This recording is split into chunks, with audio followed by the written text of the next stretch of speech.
Okay, everyone, we welcome Colin Morikawa to the interview room. Colin, the current reigning Open champion, I'm sure you never get tired of hearing that. You played here in Scotland last year before heading down to Royal St George's, and you said at the time then that playing here really helped you ahead of that week. Do you feel it could do the same heading into St Andrews? Yeah, especially with what I've heard. You know, obviously I just showed up last night after the JP McManus Pro-Am, which was amazing. But what I've heard about this course is that it's firm, fast, there's some new bunkering, and it's just going to be a lot tougher test, apparently, from what I've heard. So I think that's only going to prep me even more. I think I've made the right adjustments club-wise, hopefully, from last year's experience, and hopefully put that aside and just get ready to be creative and learn how to play some golf out here. And this is obviously the first tournament that's co-sanctioned between the PGA Tour and the DP World Tour. You're the reigning European #1, as well as being a PGA Tour member. How does it feel to sort of be here with the two tours together in Scotland? Oh, it's amazing. It's cool to see the two tours come together and make this alliance, especially what Jay and Keith Pelley have reiterated over the past few weeks. It's cool to see kind of, you know, me being able to play both the DP World and the PGA Tour, see kind of just people behind the scenes kind of come together and put everything together to make it hopefully one of the best weeks we see all year. I think it's one of the best fields we're going to see other than, you know, the majors aside. And that's what we're here for, right? We're here to play against the best players in the world. I think when you see 14 of the best 15 players in the world, that's what gets us excited. And I know the fans are going to be great out here. They were great last year, even in the freezing cold. So, you know, I'm very excited for the next 2 weeks to come. Thank you, Colin. We'll go to some questions from the floor. Anyone would like to raise their hands? Over behind you, Charlie. Colin, you just mentioned merging both tours, PGA Tour and European Tour.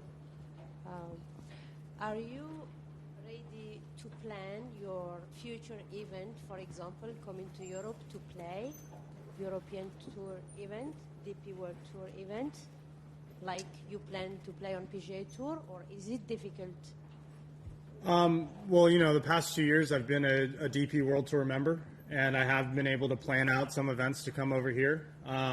So, yeah, I mean, I don't think anything has changed. I think, obviously, with the future announcements of how the PGA Tour might kind of roll out and our season turning into possibly a January through August season, it could give me some more opportunities to play some other events out here. But like I have the past 2 years, you know, that's what I've been doing. I've been kind of planning out my schedule to say, you know, I'm going to play this event.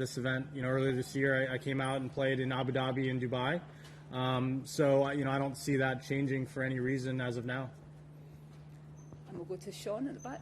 Looking back at this last year, how important was it to winning the Open, playing here first? I mean, I seriously owe everything to this week. I think the event before this for me last year was, I think, the U.S. Open, right, at Torrey, and my game felt as good as it had been throughout the entire year. And then I came over here, and, you know, it was a little windy, but nothing crazy, and I was hitting 9 irons to edges of the greens, and it just wasn't acceptable. And, you know, sometimes I'm right and sometimes I'm wrong. I always like to think I'm right, but that's never the case. And I just kept complaining to JJ that, like, my irons felt terrible. And I couldn't explain why. I just couldn't hit the ball in the center of the face.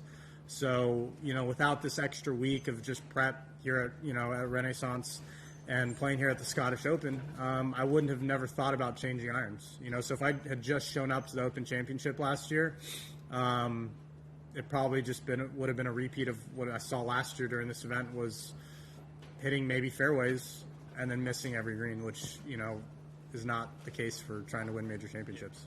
And then at Brookline, there was the talk about just playing the draw and relying on that. Where are you at now? Are you still playing it? Are we back to the fade? Or? The fades are back. No, you know, I think I like to say the fades are back because I am able to hit the cut shot again. But over the past couple of days, you know, playing in Ireland, playing at Adair Manor, I actually worked the ball a lot more than I have probably ever. And I'm not saying I'm hooking the ball and slicing the ball, but I'm just playing the right shots. And the only time I've really watched a couple of guys do that is JT and Tiger. You know, the few times I played with him, I played at JT this year at the Players when it was super windy, right? And to watch him play that, I think he was bogey free. He had full control of his golf ball. He worked it both ways. And then the few times I've played with Tiger, even though, this is kind of the older side and the end side of Tiger's career, he worked the ball when he needed to, right? He played the right shots. And I think the past 2 days, I kind of got in that mindset of I'm just going to play the right shot and play the percentage shot. So it's been cool to be able to have control of that ball, kind of work both ways, because out here, I think you're going to need it. Okay, we'll go Ivana and Martin here and then move to this side. Hi, Colin. You talked about your scheduling there. How important does the Scottish Open rank in your calendar year outside of majors? After last year, really high up. Why change it, and why try and change it up from what happened last year? I think it gave me good prep. It got me out here to Europe. Obviously, with the time difference, that's a big thing for us of just getting used to it. But it's also with the different type of grass out here, the different green speeds. And then when you see a field like this, you want to be a part of it. I can't see why you wouldn't want to be a part of something like this. And anytime you're playing kind of the country's open, right? I was able to play with Bob McIntyre last year, and the fans they're crazy in a good way because they love the game, but they appreciate just us coming out. And anytime you're able to be a part of that and just enjoy the fans as much as they're enjoying you, it's going to be a good time. So, I knew I was going to play this event early on, no matter, this alliance or who was going to come. I was going to show up here, and hopefully it's going to continue to keep getting better. Okay, so Martin down front. Colin, before you had your bowl of cereal a fortnight ago, you put to bed rumours about live golf. I mean, how frustrating was that at the time, before you took that action, and how important is that not to be a distraction leading into next week in particular? Yeah, I mean, it's just funny that, you could wake up one day and your life completely change. My life didn't change at all. I just woke up to people saying I was going somewhere when I obviously wasn't, so you had to shut it down. I think we all listened to Billy Horschel on what he said yesterday. It is frustrating.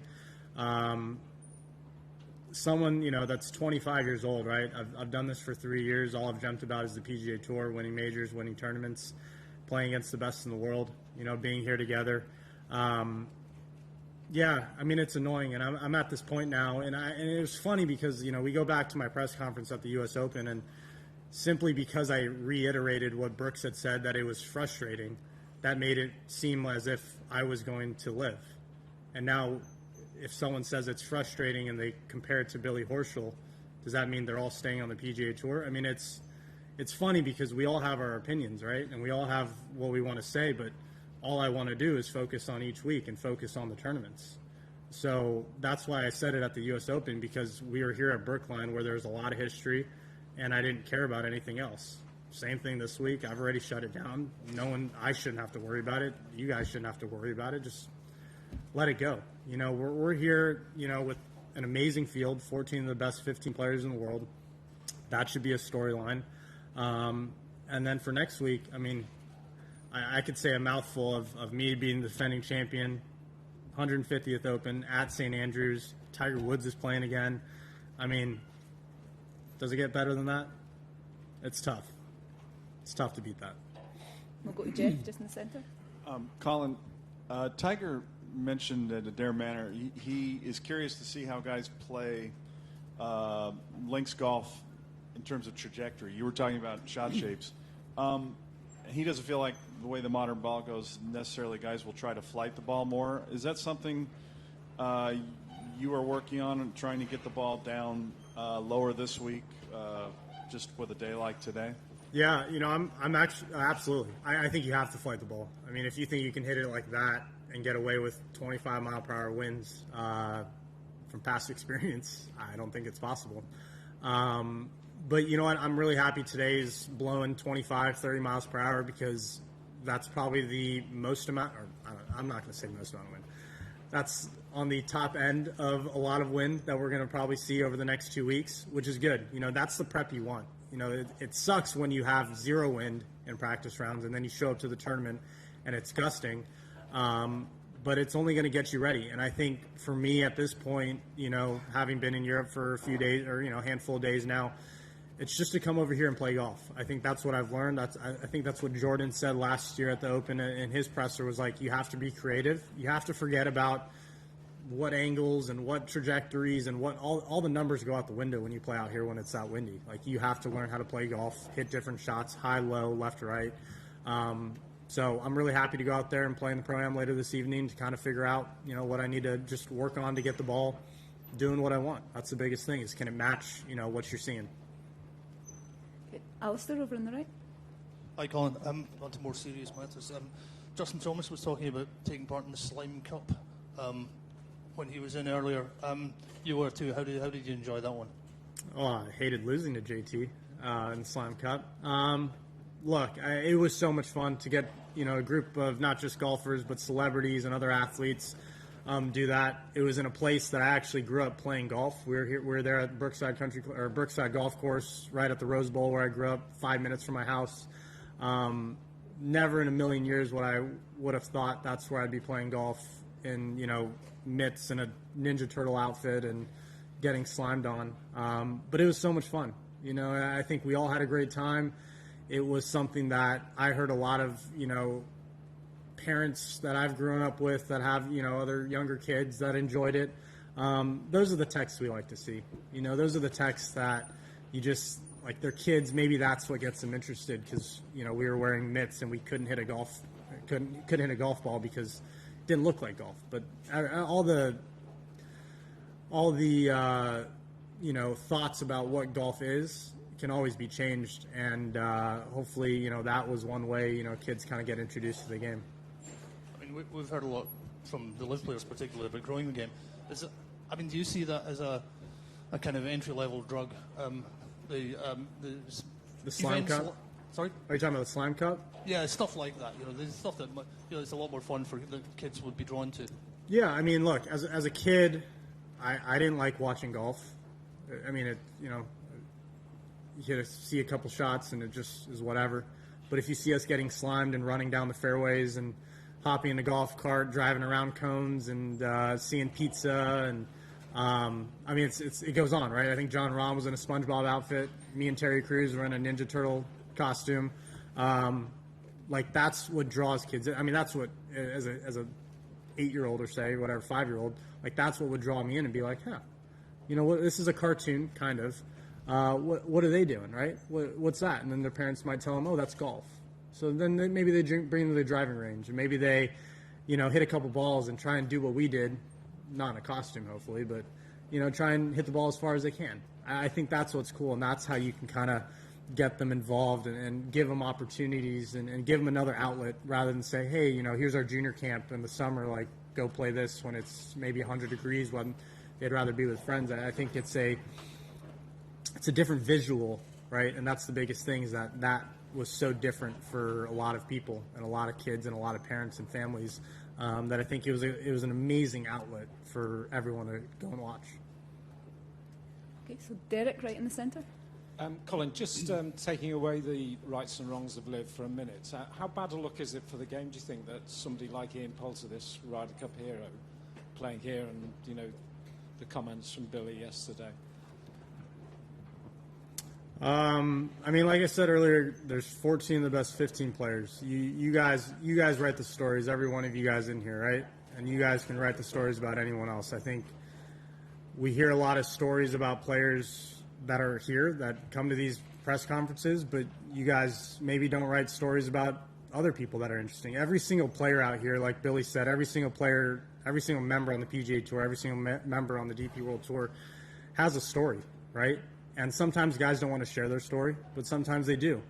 And I think it's your guys' job to go out and find these stories that are interesting that might bring in maybe, obviously we're in Scotland, so you guys might write about Scottish players, but, when we're in other events, like find things that guys might have ties to. I think when it comes to talking about Ian Poulter, I think we have many other stories that we can talk about, right? I mean, there's a handful of players that are coming from LIV that are playing this week, but I don't think that should be our focus. I mean, I'm sure Robert McIntyre is going to be a very big story this week, but there are a lot of other guys, not just ourselves. Like, yes, we get a lot of the attention, sitting up here playing well in the world, but who says, guy number 30 in the world might not be one of the best stories that we've never heard of. Maybe just because he hasn't shared that or he hasn't had that opportunity to share. So, yeah, there's that. Go to Alex over on the left. Hey, Colin, when Keith Pelley and Jay Monahan announced the expansion of the strategic alliance between the two tours, could you, I don't know how much you know about this, but could you tell me what you see as a benefit as a PGA Tour member to this new alliance? Yeah. Well, I mean, I think I can talk to it as a dual member, right? I think we always talk about opportunities, right?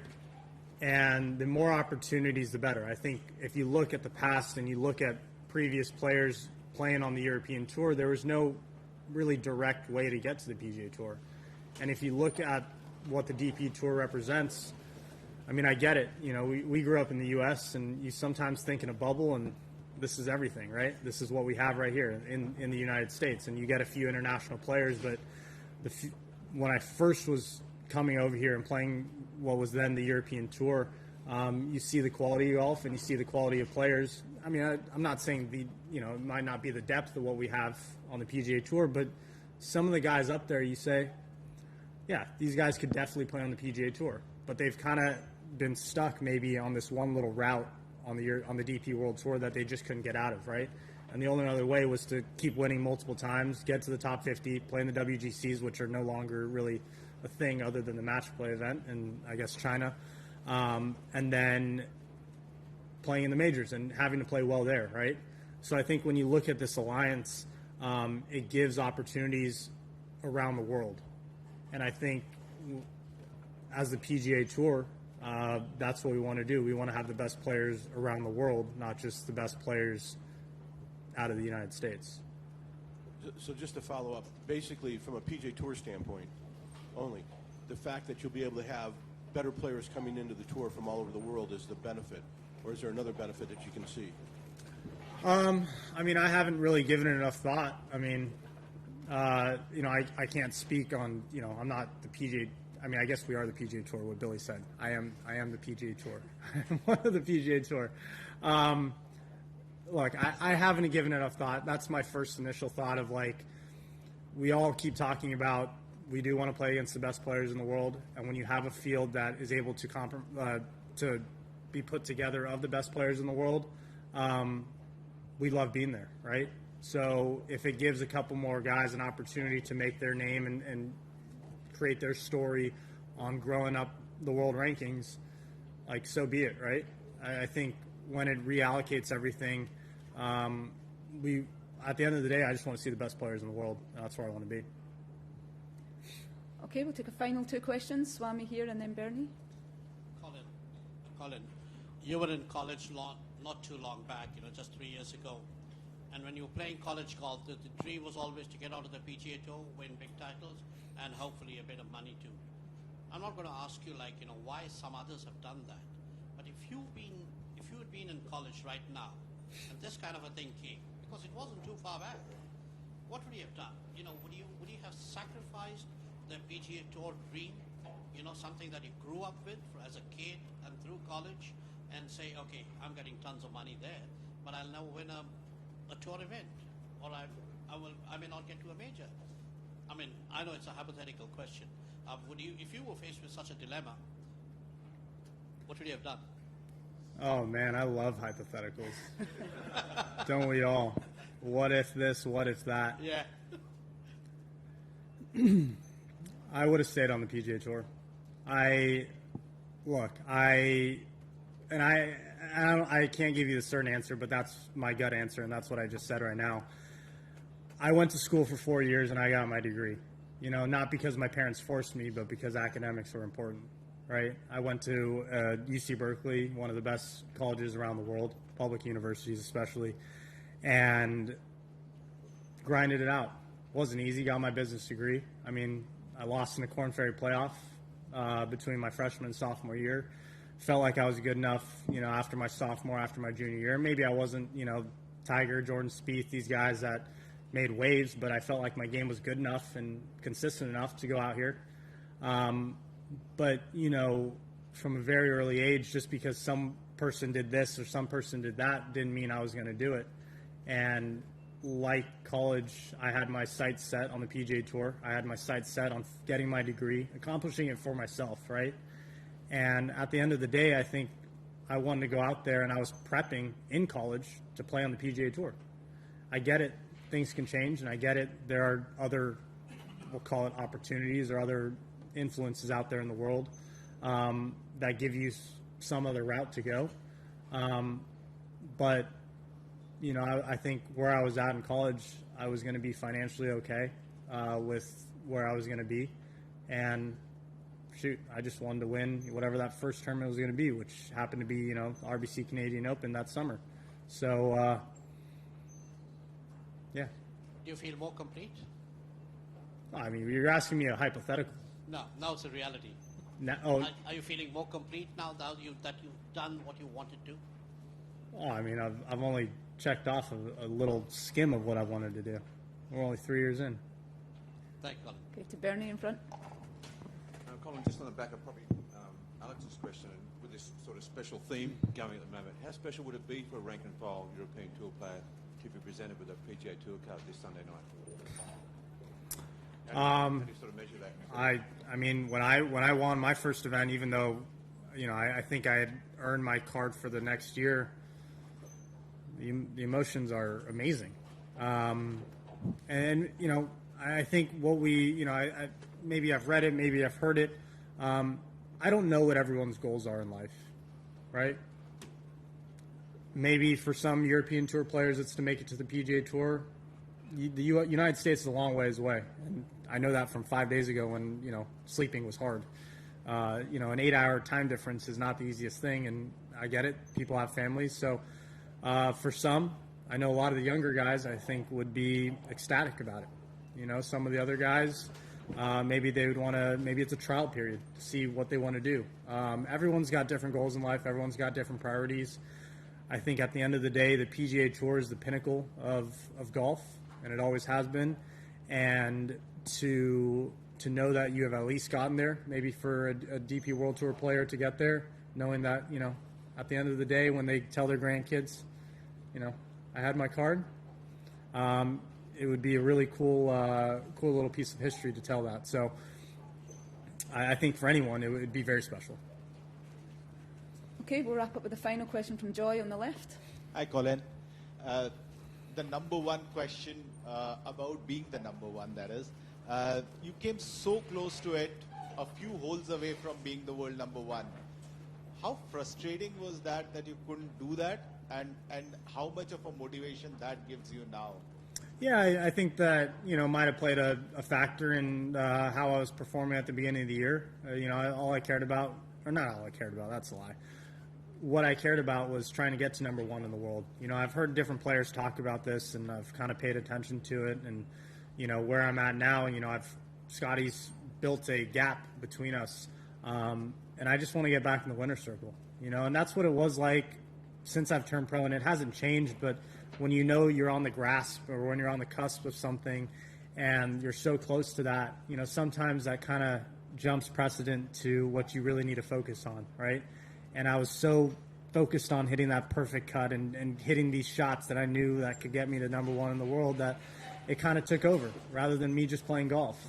And unfortunately, it didn't hit me until, you know, a few weeks ago at the U.S. Open, where I said, screw it. Let's just go play golf. Like, that's what I did. And the amount of college, like, swing videos I watched were endless. And I think it didn't just show me, you know, how I swung it back in college, because, yeah, maybe I would want to swing it like that. But it made me get back in that mentality of just like, I want to be here. I want to compete against these guys, and I want to beat every single one. Doesn't matter what I'm ranked in the world. I mean, when I was 1,000 in the world coming out here, I still believed I could be number one. I still believe that I could beat all these guys. And I think when I put my head to that and I put my mindset at that point, it just tells me that, okay, we're here to just play golf. We're here to enjoy it, and we're here to win. Okay, thank you, Colin. Thanks, Good guys. luck this week. Thank you.